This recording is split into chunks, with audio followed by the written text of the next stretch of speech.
নমস্কার বন্ধুরা, আজ আমি বানাবো পেঁপের শরবত।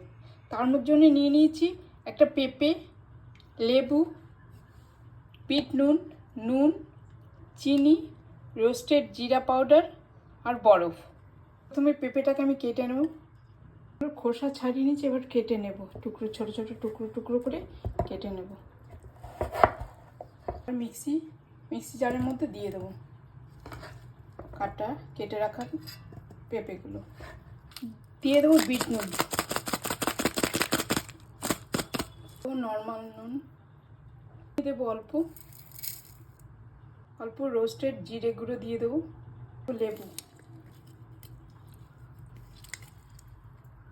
দিয়ে একটা মিহি পেস্ট করে নেবো। দিয়ে দেবো কয়েক টুকরো বরফ, আমি দিতে ভুলে গেছি, এবার দিয়ে দিলাম। হয়ে গেছে আমার জুস। এবার ছেঁকে নেব।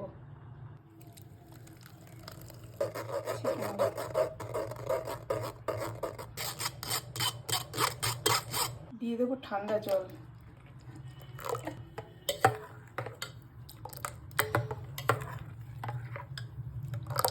দিয়ে দিচ্ছি বরফ।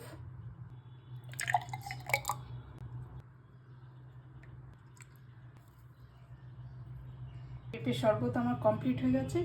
এবার ঠান্ডা ঠান্ডা সার্ভ করব। নমস্কার।